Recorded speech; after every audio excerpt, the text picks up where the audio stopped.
This is Rocky Mountain Sasquatch Organization. We're taking you to the ghost town of Deadwood. It's an old gold mine ghost town.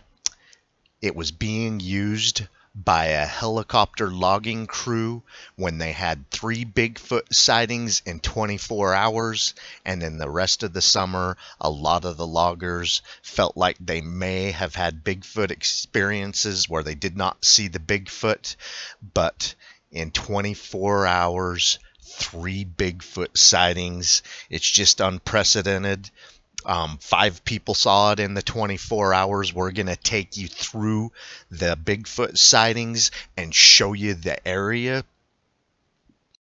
The Deadwood mining town was abandoned in World War II, and now a rancher owns part of it, and he rents out some of the cabins that he refurbished. This is the old mining boss's cabin right here, and this is where all the problems began. A bunch of the loggers that were camping here, some of them were looking for better accommodations and were thinking about using this, and they come in and they found a large nest in the boiler room. We're going to take you into the boiler room and kind of show you around, but there was a nest in there, and they could smell the musky stench of what they think was a large animal. They couldn't figure out what had made such a large nest, what animal would have done that, and they cleared it out, and then later decided, yeah, we're not gonna use this. I mean, some of them were looking for better accommodations, a lot of them were in trailers, some of them were renting refurbished cabins that the rancher had reclaimed, and then others were in tents. So I could see some of the tent people coming in here and saying, can we use this? And check out the bats and stuff. Yeah, so the large nest, the bats, I wouldn't want to stay in here either. But after they cleared out the large nest, I mean, they had been here for nearly a month when they did this, and then all of a sudden they started having Bigfoot problems. 3 Bigfoot sightings in 24 hours, and then after that, a lot of the people in the logging camp thought that they may have had Bigfoot experiences with the creature.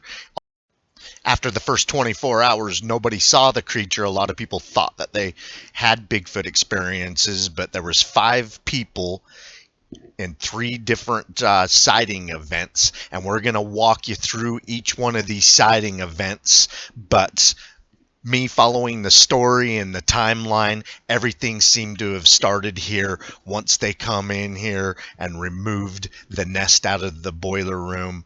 That's when everything started. Perhaps the Bigfoot was living in this old mining boss's home. The first Bigfoot sighting was by the logger's water truck driver. He was about a half a mile away from the camp down at the river filling up the truck. He said it was about 3 a.m. and he was waiting for the truck to fill up. He had the floodlights on so he could see the hose in the water. He said that he had an overwhelming feeling that he was being watched. The Deadwood River is quite shallow and not very wide, so the other side of the river is very close. It's only about 25 feet across. He told us that he looked up and across the river to see a set of eyes that were watching him from behind a tree on the other side of the river. It was a very large and dark and very piercing eyes. He said it was much taller than a man and moved upright and quietly from one tree to the other, all the time watching him. He said that he had driven water truck for many years and he had never encountered anything like this before. He put in his resignation the next day after the sighting. That's pretty crazy. This guy had been with the logging company for like 12 years. He was a seasoned logger, a seasoned outdoorsman, and whatever he saw that night was enough for him to pack up and leave his job of 12 years. Must have been pretty frightening. Later on that morning, the helicopter logging owner, his 14-year-old son, went deer hunting. It was the opening of the deer hunt season. He got up early and left the hunting camp. They were along the Deadwood River, which was a little more than a creek. He took out his rifle to see if he could get a buck that morning. He crossed the river and went up a hill to where he could get a better look of the river and the flats below. Our pilots were camped down the river about a quarter-mile from our camp. As the boy was looking down towards the pilot's camp, he observed what he thought was a bear. It was down on the flats near the river. He thought it was a little unusual that the bear was walking very steadily on its hind legs, more like a human. The more he watched it, the more uncomfortable he began to feel. As he was watching it, it suddenly looked up and started staring back at him. He suddenly felt fear race through him as he felt his eyes lock onto it. He told us that he had never felt that feeling before or ever since. He said that it was very dark in color and was very tall and hairy. After it had stared at him for some time, it proceeded to walk towards him, and he realized when it was moving in his direction, he turned around and started racing for camp as fast as he could. When he got to the camp, he ran into the fifth wheel and shut the door and locked it behind him. He then closed all the curtains and blinds.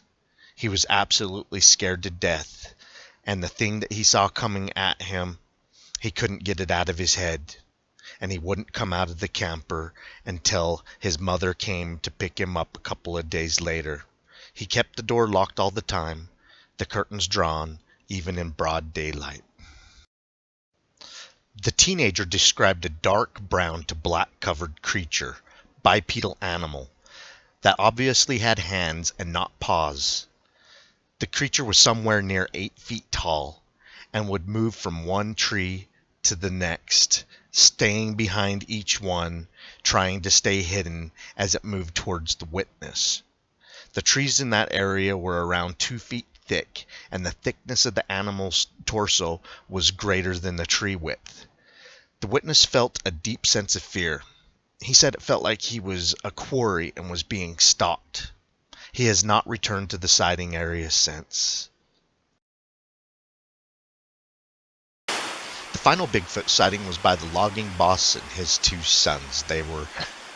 Later that evening, they were up above the encampments, deer hunting, and something was stalking them. A bipedal creature, a large creature, was following them. It was trying to stay hidden as it followed them. It was moving from tree to rock, rock to tree, and then it started screaming at them from behind the trees and rocks. So they made their way back to camp. Other loggers that had gone hunting claimed that while they were out, they felt like something was watching them and stalking them, and they also talked of a really strong, stinky odor. We're sitting on the edge of a wilderness area that's the largest wilderness, untouched wilderness area in the lower 48 states. There is, what's the river named, Jenny? River of No Return. There's the River of No Return. We've been to where you just can't follow the river any longer unless you take a raft. The River of No Return is part of the Salmon River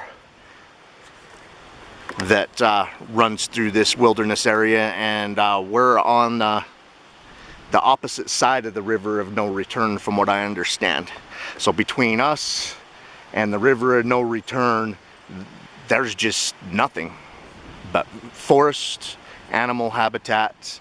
Doesn't surprise me one bit that the surrounding areas are dozens of Bigfoot sightings that go back hundreds of years. I mean, even the Native Americans in this part of Idaho talked about seeing the creature.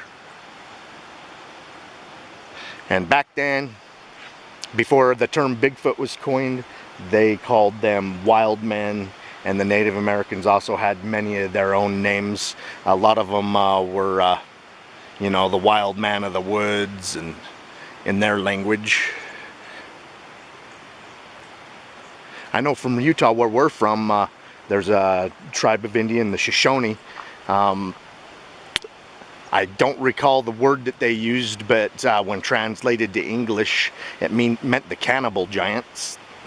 That was their word for Bigfoot.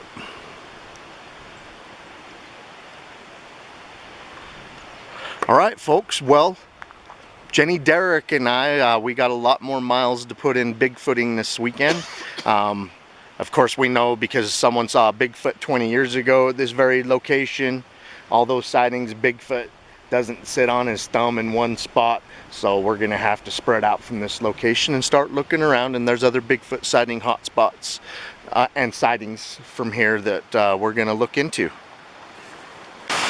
180, twisted, snap down. This is the top of the branch that should have been up here.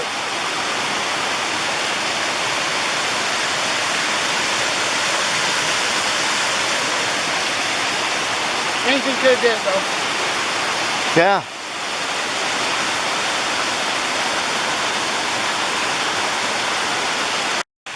Like what's growing and what's not. See, here's some currants that need to ripen up.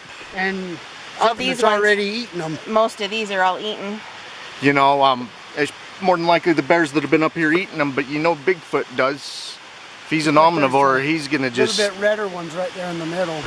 Where? I don't see them. Not much. Oh, there's some on the inside. Yeah, there's really nothing like this. There's some down at the bottom that are bright purple. Yeah, they're eating the ripened ones as fast as they're ripening, is what it looks like. And all the raspberries are gone too. This is probably right here it goes. They're all gone.